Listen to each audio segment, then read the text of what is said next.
Shalom et bienvenue à Parole de vie. Mon nom est Jean Niquez et je suis ravi de vous retrouver pour un nouvel épisode qui, je le crois, va vous parler en profondeur. Que Dieu vous bénisse. Restez connectés. Dans ce 4e épisode de la série Les femmes de la Bible, nous mettons en lumière Esther. Nous découvrons son histoire dans le livre d'Esther situé entre le livre de Néhémie et celui de Job. Tout commence à Suse, capitale de l'Empire perse, où le roi Assuérus répudie sa reine Vasthi pour avoir refusé de paraître devant ses convives lors d'un banquet. Pour la remplacer, un concours de beauté est organisé dans tout l'Empire. Hadassa, une orpheline juive, élevée par son cousin Mardoché, est amenée au palais parmi les candidates. Sur conseil de son cousin, elle cache son identité juive et prend le nom d'Esther. Après 12 mois de préparation cosmétique, sa beauté et sa grâce séduisent le roi qui l'aima plus que toutes les autres femmes et la couronne reine. Pendant ce temps, Aman, le premier ministre, obtient du roi un décret ordonnant l'extermination de tous les juifs en un seul jour, par haine envers Mardoché, qui refuse de se prosterner devant lui. Face à cette menace, Mardoché envoie un message à Esther pour qu'elle intercède auprès du roi. Mais elle lui rappelle que personne ne peut se présenter devant le roi sans être appelé, sinon c'est la mort assurée, à moins que le roi ne lui tende son sceptre en or. C'est alors que Mardoché lui adresse ces paroles marquantes au chapitre 4, versets 13 à 14. Ne t'imagine pas que tu échapperas seul d'entre tous les juifs, parce que tu es dans cette maison du roi. Car si tu te tais maintenant, le secours et la délivrance surgiront d'autre part pour les juifs.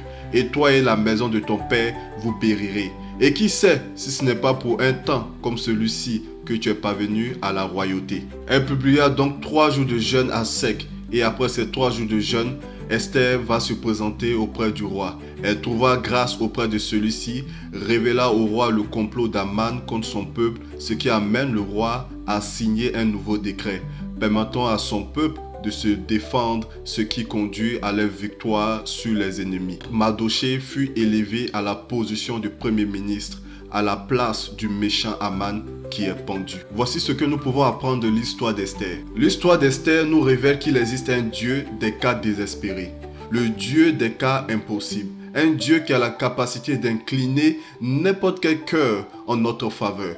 Esther l'a compris et nous donne l'exemple face à cette situation désespérée. Elle publia un jeûne pour chercher Dieu. Elle savait que son titre, sa beauté, ses compétences ne pouvaient rien faire. Il fallait l'assistance du Dieu qui incline les cœurs. 3 jours après, elle alla se présenter auprès du roi. Elle trouva grâce auprès du roi. Il lui tend son sceptre d'or. Il était prêt à lui donner la moitié du royaume si c'était sa demande.